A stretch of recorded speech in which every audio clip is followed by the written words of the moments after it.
Hello friends, कैसे हैं आप सब लोग। आई होप अच्छे ही होंगे। और क्यों नहीं अच्छे होंगे, क्योंकि इस टाइम तो सावन चल रहा है।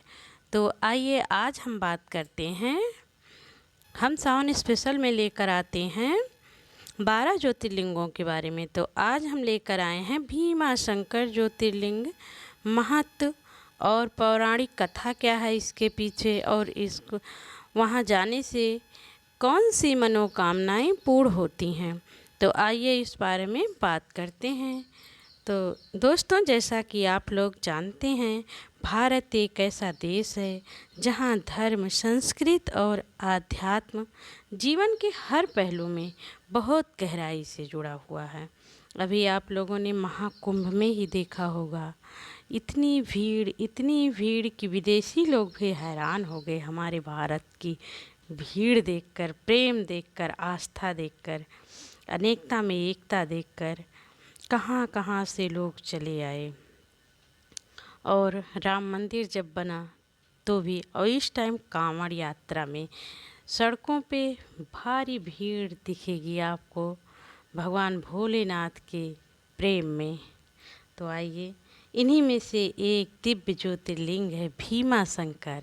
तो आज हम उसी भीमा शंकर के बारे में बात करेंगे। तो सबसे पहले चलिए, और दोस्तों अभी तक आपने हमारे चैनल को सब्सक्राइब नहीं किया है तो प्लीज़ भगवान भोलेनाथ की कृपा से एक सब्सक्राइब ज़रूर कर दीजिए।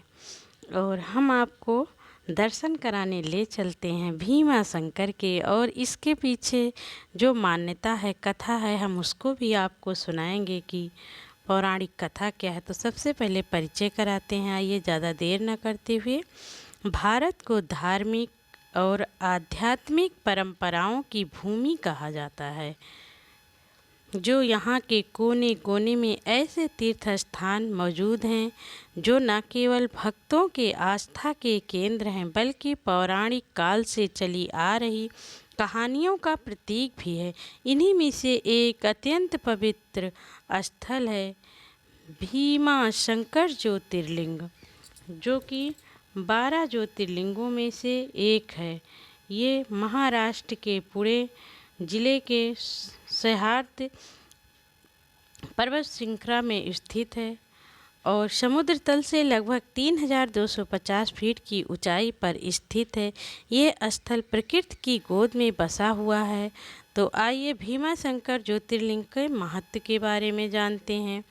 भीमा शंकर न केवल धार्मिक दृष्टिकोण से बल्कि प्राकृतिक सौंदर्य और जैव विविधता की दृष्टि से भी अत्यंत महत्वपूर्ण स्थान है। यह स्थान एक ज्योतिर्लिंग होने के नाते भगवान शिव के अत्यंत प्रिय स्थलों में से गिना जाता है। आइए हम आपको ज्योतिर्लिंग का अर्थ बताते हैं। ज्योतिर यानी प्रकाश का प्रतीक, वो स्थान जहाँ स्वयं शिव दिव्य रूप में प्रकट हुए थे। श्रद्धालुओं को का विश्वास है कि यहाँ सच्चे मन से की गई पूजा से भगवान शिव अत्यंत प्रसन्न होते हैं और पापों का नाश होता है। भीमा शंकर वो स्थान है जहाँ से भीमा नदी की उत्पत्ति मानी जाती है।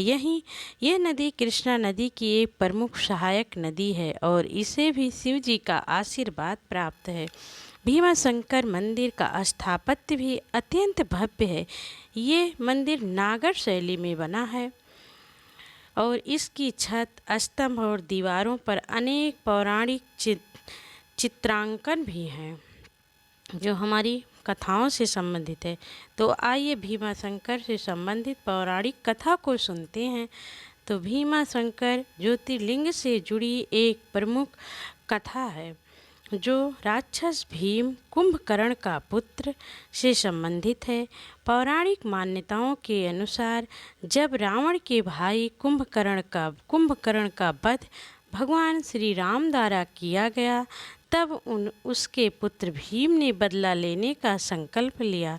भीम ने ब्रह्मा जी की घोर तपस्या की और उनसे वरदान प्राप्त कर लिया, जिससे वो अत्यंत बलशाली बन गया। ब्रह्मा जी की तपस्या कर कर के सारे लोग बलशाली बन गए थे, लेकिन वरदान प्राप्त करने के बाद भीम ने धरती पर आतंक मचाना शुरू कर दिया। उसने अनेक ऋषि मुनियों को सताया, धर्म को नष्ट करने का प्रयास किया और यहाँ तक कि देवताओं को भी परास्त कर दिया। उसने काम रूपेश्वर लिंग की पूजा कर रहे राजा प्रियदर्शी या भुकुंड को बंदी बना लिया और उनसे शिवलिंग की पूजा छोड़ने के लिए कहा। राजा ने मना कर दिया और भीम को समझाने की कोशिश की, परंतु भीम क्रोधित हो गया और शिवलिंग को तोड़ने का प्रयास करने लगा। राजा की भक्ति और संकट को देखकर फिर भगवान शिव स्वयं प्रकट हुए और एक भयंकर युद्ध के बाद उन्होंने भीम राक्षस का वध कर दिया। इस घटना के बाद देवताओं और ऋषियों ने भगवान शिव से प्रार्थना की कि वे सदा के लिए वहीं वास करें। तब भगवान शिव ने वहाँ ज्योतिर्लिंग के रूप में अस्थायी रूप से रहने का वचन दिया और भीम वहीं स्थान भीमा शंकर कहलाया। तो दोस्तों, आपको कहानी अगर पसंद आई हो तो कमेंट ज़रूर कीजिए। कुछ कथाओं में ये भी वर्णित है कि भगवान शिव ने युद्ध के बाद इतनी गर्मी महसूस की कि उनके शरीर से पसीना निकला और उसी से भीमा नदी का जन्म हुआ। आइए भीमा शंकर मंदिर की कुछ विशेषताओं के बारे में हम बात करते हैं। तो भीमा शंकर मंदिर का निर्माण 13वीं सदी में हुआ था और बाद में नाना फडणवीस पेशवा शासनकाल ने इसका पुनर्निर्माण करवाया। मंदिर पूरी तरह से पत्थर से बना हुआ है और इसकी वास्तुकला अद्वितीय है। मंदिर के गर्भगृह में भगवान शिव का शिवलिंग स्थित है जो स्वयंभू माना जाता है। यहाँ जलाभिषेक, रुद्राभिषेक, मासी शिवरात्रि के अवसर पर विशेष पूजन होता है। मंदिर के पास ही एक बेल का पेड़ है जिसे अत्यंत पवित्र माना जाता है। तो आइए भक्तों, अब देखते हैं भगवान की कौन सी मनोकामना और लाभ प्राप्त होता है भगवान भीमा शंकर के दर्शन और पूजन से। तो भक्तों का विश्वास है कि भीमा शंकर ज्योतिर्लिंग में पूजा अर्चना करने से अनेक मनोकामनाएं पूर्ण होती हैं। विशेष रूप से निम्नलिखित इच्छाओं की पूर्ति के लिए ये स्थान प्रसिद्ध है। तो सबसे पहले संतान प्राप्ति के लिए भगवान भीमा शंकर की पूजा की जाती है। निसंतान दंपति यहाँ आकर भगवान शिव से संतान प्राप्ति की प्रार्थना करते हैं और अनेक लोगों को इसका लाभ मिला है। फिर शत्रु बाधा से मुक्ति मिलती है। ये माना जाता है कि जो लोग शत्रुओं से परेशान हैं उन्हें यहाँ पूजा करने से शांति और सुरक्षा प्रदान होती है। फिर देखते हैं मानसिक और शारीरिक स्वास्थ्य। शिव जी की कृपा से रोग, चिंता और मानसिक अवसाद से भी मुक्ति मिलती है। यहाँ पर दर्शन पूजन करने से पापों का भी नाश होता है। यहाँ की गई सच्चे मन से प्रार्थना और जलाभिषेक से जीवन के सारे पाप नष्ट हो जाते हैं।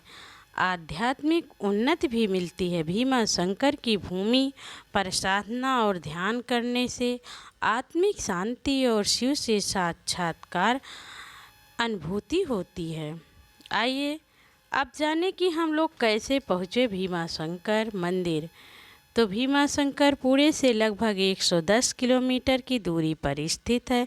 निकटतम रेलवे स्टेशन पुणे है और वहाँ से फिर टैक्सी या बस या निजी वाहन द्वारा पहुँचा जा सकता है। ट्रैकिंग प्रेमियों के लिए यहाँ एक ट्रेल भी है जो जंगल और पहाड़ियों से होकर गुजरता है। तो आइए बाद में देखते हैं। भीमा शंकर ज्योतिर्लिंग न केवल एक धार्मिक स्थल है बल्कि यह एक जीवंत आध्यात्मिक ऊर्जा का केंद्र है। भगवान शिव के साक्षात दर्शन की अनुभूति होती है। इसकी पौराणिक, प्राकृतिक सौंदर्य, धार्मिक महत्व और चमत्कारिक प्रभाव इसे विशेष बनाते हैं। जो भी भक्त सच्चे मन और श्रद्धा से यहाँ आता है वह निश्चित रूप से अपने जीवन में सकारात्मक परिवर्तन और दिव्यता का अनुभव करता है। यह स्थल धार्मिक शांति शक्ति का अनोखा संगम है जो हर हिंदू श्रद्धालु को जीवन में एक बार अवश्य देखना चाहिए। अगर आप भी भगवान भीमा शंकर के दर्शन करने गए हैं तो बताइए कमेंट करके कि आप कब गए हैं। अगर जाना चाहते हैं तो एक बार ओम नमः शिवाय ज़रूर लिखिए। भगवान भोलेनाथ आपकी ये मनोकामना ज़रूर पूरी करेंगे। दोस्तों, अभी तक आपने हमारे चैनल को सब्सक्राइब नहीं किया है तो प्लीज़ एक सब्सक्राइब ज़रूर कीजिए, कमेंट भी कीजिए, लाइक भी कीजिए, शेयर भी कीजिए। हम आपके लिए लेकर आ रहे हैं सावन स्पेशल में ज्योतिर्लिंगों के बारे में। तो मिलते हैं एक नए वीडियो में, तब तक के लिए धन्यवाद। Take care.